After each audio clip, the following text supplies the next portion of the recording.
Good evening, London. Allow me first to apologize for this. The emergency channel!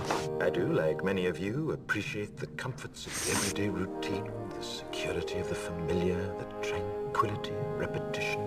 Bloody hell. I enjoy them as much as any bloke.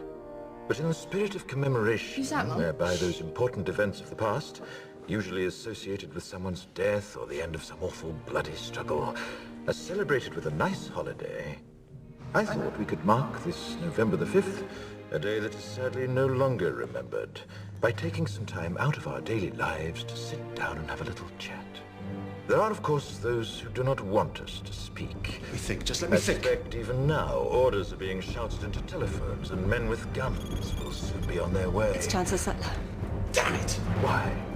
Because while the truncheon may be used in lieu of conversation, words will always retain their power. Words offer the means to meaning, and for those who will listen, the enunciation of truth. And the truth is, there is something terribly wrong with this country, isn't there? You designed it, sir. You wanted it foolproof. You told me every television in London. Cruelty and injustice, intolerance and oppression.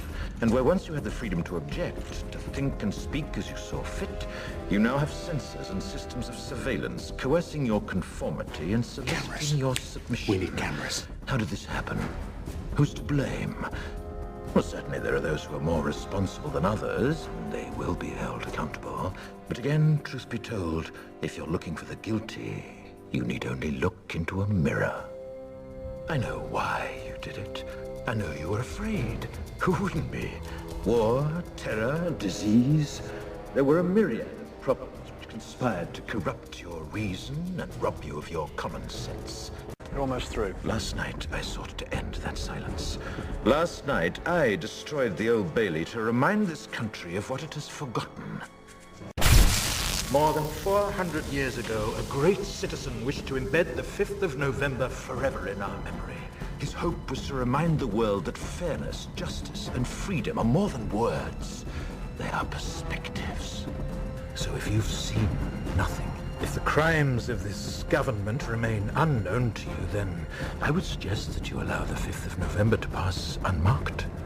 But if you see what I see, if you feel as I feel, and if you would seek as I seek, then I ask you to stand beside me 1 year from tonight, outside the gates of Parliament, and together we shall give them a 5th of November that shall never, ever be forgotten.